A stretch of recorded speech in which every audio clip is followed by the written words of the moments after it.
ឃើញគេញ៉ាំ oyster តំណងខ្លាំងណាស់ចង់ញ៉ាំដូចគេដែរតែអត់ហ៊ានញ៉ាំទេ oyster ឆៅ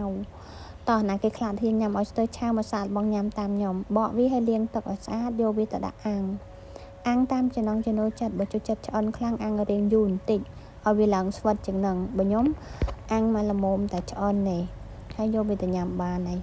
ហើយសម្រាប់ការញ៉ាំក៏យើងញ៉ាំដូចតែស្រស់ដែរនឹងឯងទំនាប់បន្លែទំនាប់ខ្ទឹមបំពងហើយដាក់នឹងទឹកត្រីកកុងអីដូចតែគ្នានឹងឯងហើយវាឆ្ងាញ់ហើយវាស្និទ្ធញ៉ាំដោយសារតែវាឆ្អិនខ្ញុំអត់ចេះញ៉ាំឆៅអញ្ចឹងអ្នកដែលអត់ចេះញ៉ាំឆៅអីអាចសាកល្បងញ៉ាំបានហើយសម្រាប់រសជាតិវាឆ្ងាញ់ក៏អាស្រ័យទៅលើនឹងលើទឹកត្រីកកុងដែរបើយើងធ្វើទឹកត្រីកកុងបានឆ្ងាញ់ oyster ក៏វាឆ្ងាញ់តាមនឹងដែរចឹងអស់បារម្ភរឿងអត់ហ៊ានញ៉ាំ oyster ហើយសាកបងញ៉ាំបាននេះដាក់ម្ទេសថែមវានឹងស្ទើហិលហើយស្រោចទឹកត្រីចឹងមកអូយតំណងណាស់លោកអើយតំណងសាឡាប់ហើយនេះដាក់ចូលមាត់មកហើយហត់ទឹកវាមកគ្រូបទៀតទៅឆ្ងាញ់សាឡាប់ហើយសម្រាប់បងអូនដែលចង់ទិញ oyster ស្រស់យកមកគោះខ្លួនឯងតែអត់ចេះគោះជួបគ្នាវីដេអូក្រោយខ្ញុំនឹងបរៀនគោះ oyster ហើយនឹង